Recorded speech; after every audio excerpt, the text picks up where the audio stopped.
What's up, Doc? Fellas, what's up? It's Victory Tuesday. That's what's up. Yeah, man, you do a long post-game show. It's got to feel terrible when they lose, 3 in a row, but fun when they win, right? Absolutely. I got a lot of experience with both. That's true. That's why I don't take it for granted. I have a 48-hour rule, and I just enjoy it. I had a glass of cab and a nice puff, and it was all good because these things are so hard to come by. And now that King Kong and Godzilla fell back to the pack, that's the Eagles and the 49ers for the non-hip impaired. It just gives us hope. See, I'm looking big picture. I'm always geared on. We got to get to the playoffs. It's still on the board. We're still eligible. And they came out with a little bit more fire. They got their crap together.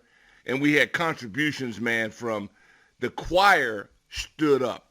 And the choir, that's all in those stands, Obata, Smith-Williams, Anderson, Butler, Hudson, Ridgeway, and Two-Hill might walk away with my coveted Canine Award later today with Russell. So, yeah, there are a lot of good things about it, and there are a lot of things we can get better at. Yeah, what do you make of the way that kind of the second half played out? They were in a weird spot when they got up, right? And then you got to – I guess you could accuse them of being too conservative, but, you get it. They're trying to milk the clock a little bit, and then, you just get in a situation where you're 3 and out, 3 and out, 3 and out. I don't even know how to get out of that. You can't win. Here's why you can't win. If De'Ami Brown and Dotson actually catch the ball that's right in their hand, the boy dropped dimes on them. Right. And they dropped them. And so what I was really so proud of Sam is that, imagine keeping your emotions intact. You stand in that pocket, drop a dime, and they give it back. It doesn't faze him. The best thing about this kid is that he's unfazed. Totally. If they sack him, if he throws a pick, he's just got the perfect demeanor to be in the midst of a rebuild.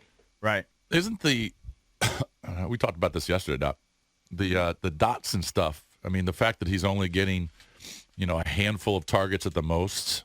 And he's dropping balls. He was known for not dropping. Yeah, I don't know if it's a confidence thing or what, but I expected bigger numbers from a first-round pick, especially at receiver. If you look around the league, those first-round receivers, second-year league are starting to put up numbers, right? And I would expect that from Jahan, but I don't know. They're not targeting him enough. Maybe he's not open, and when they're throwing it to him, he's not catching it consistently. I'm just a little confused by what's going on. A little bit of a rut. He's just in a little bit of a rut, but let's not forget. Yeah. And he posted up early. So when your ace shows up and they get the ball in his hands, it lifts the adrenaline. And Cornelius Lucas, man, he gets my hug award because whenever you find out day of game that you're going to start and you haven't been playing, this dude was a warrior because you never heard his name. Came in there and did his job. I think those 3 backs and B-Rob, Gibson, Rodriguez, I'd like to see it more in their belly, but I understand why not. Just because the play doesn't work doesn't mean it was a bad call. It means they didn't execute. And so if they improve in their execution, and he took a few more sacks that I hate, but I go, would you rather him throw it up for grabs and get it picked off? Nope, I wouldn't. So they are who they are. The Jekyll and Hyde. We've been slaughtered twice this year. Very few teams get slaughtered. And so they recovered from that. I thought it was a huge win. And shout out to the 12th man. The people traveled. It was, you could hear our people in the background. It was reminding me of the old days. It was awesome. Well, yeah, I don't care who you're playing and how you play. If you get a road win, it's big. Just ask. Huge. Ask San Francisco and ask Philly if they would take those road wins. They just gave those game away. But, it's not like Washington's so much better than everybody else where you can say, all right, they should be dominating these teams. I think even if you play a C game and if you get a road win, that's big. Huge. No, you nailed it. Look, man, the league, and we talk about it, I do it in nauseam. Powder puff preseasons. Everybody's afraid to play tackle football. Our tackling is terrible because they don't tackle. I've said it until I just can't get over the fact that these people are this ignorant. You get a guy comes out from college, and then he doesn't get the tackle in preseason, and then he doesn't tackle in a real game, and then you say he's not a good tackler. Well, what is he supposed to learn? And so they got to change some of this crap. But in the meantime, how about Khaleke Hudson? He was in the witness protection program. He gets out and balls out. Percy Butler. There's just a lot of guys, man. They had a big contribution, total team win. And whenever we put special teams back in our forefront, oh, that was amazing. So the Mike Nelms and the Brian Mitchells show you what our teams in the past had. That was an every game item.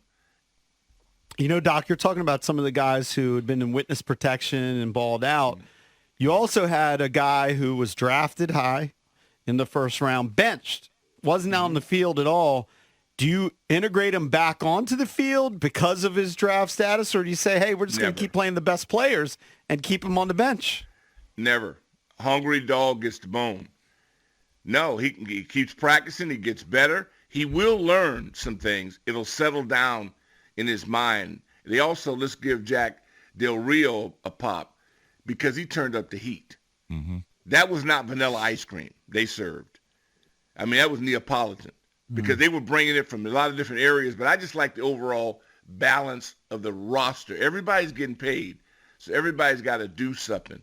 This D-line and the depth within the D-line is what we got to get excited about because Ridgeway, Anderson, James Smith-Williams, Obata coming back, that gives them fresher legs. And I just think, Butler's a dog, love him. And Khaleke Hudson, I've got APBs out. I'm willing to pay for a ransom to figure out where the hell has he been and why hasn't he been in the game? Mm-hmm. And by him playing, it also elevated, I thought 52 might have had one of his better games. Kid gets a freakish interception. He's covering an elite back as a linebacker. Come on, man. So we got some pieces. We got a chance. We just got to stay focused and keep cracking the whip. Again, it's the jockey and the horse. Mm-hmm. Jockey had a good day. What do you make of still kind of another slow start-ish from the defense? I mean, defense ultimately won them the game. It's great. But we're just letting guys march down on us to start these games. How do you start better? Well, for them, I thought it was a hell of an improvement over the prior week.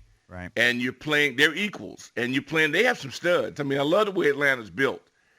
I mean, it's almost like they don't have a used car on their lot. They're all brand players. You look at the guy 6'5", they're 6'5", 245, 6'6". They did. They really look they look good, but they got a baby at quarterback like we do. And their offensive line, which used to be a strength, I think our guys played well. I mean, and we had moments. We overpowered him to Hill. Whatever he ate, they need to coin that, package it. This dude's a player. That's all he ever does is go in and give you big plays and performances. And Kendall Fuller, hallelujah. What a baller. Coming up, making plays, making himself known. You got to bounce back when you come off a loss, and they did. So I give him a lot of credit. St. Juste's had his first interception. I didn't quite realize. I thought he had two, actually. Me too. They took away the one. I didn't realize that was his first career interception. And then someone reminded me, I remember we talked about it when he was drafted, he didn't have one in college. That's his first interception officially since high school. Oh, wow. Yeah, blew me away. Yeah. But he got that hammer, though. Yeah. Our guys were physical. The key is you're just going to be physical in the moment. They genuinely do care, and they give you effort. Effort can be, if you don't think it can get better, just watch around the league and just watch this sheer hustle and intensity. And if we can gauge that and we can keep improving upon that, you're going to be a tough out. But let's be honest now. We played ourselves. I mean, it was not an equal, and we won it. When we went to Philadelphia, they're the champs, and you proved what we're capable of, and we fell apart. So I'm still trying to figure out who they are, and they got to figure it out themselves and be consistent. Yeah. So this is the week. Now, if they don't pat themselves on the back all week and break a collarbone, then we'll get a chance to judge them because they owe the Giants. They should hate the Giants because the Giants cost them this season. And if you look at the Giants, 1-5, Doc, they've scored 71 points in 6 games.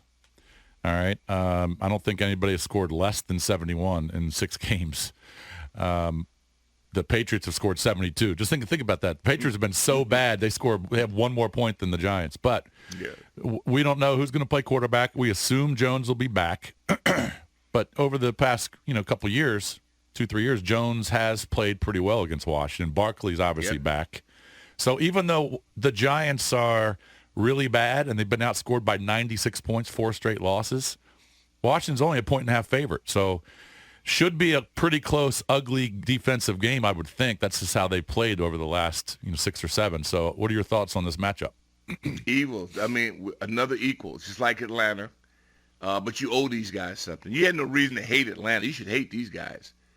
They come in and beat you at your place, knock you out of the playoffs. You didn't beat the Giants. We're in last place because of the Giants. And so they should take it personal. And I hope that I don't know what's going to happen with Leno. And all our prayers, go out to him and his family. But Luke can handle it. But Thibodeau, he thrives on playing the Commanders. I never see him make a play until he plays Washington. Right. So this dude, but he talks a lot of trash. I'd love to see him hammer him.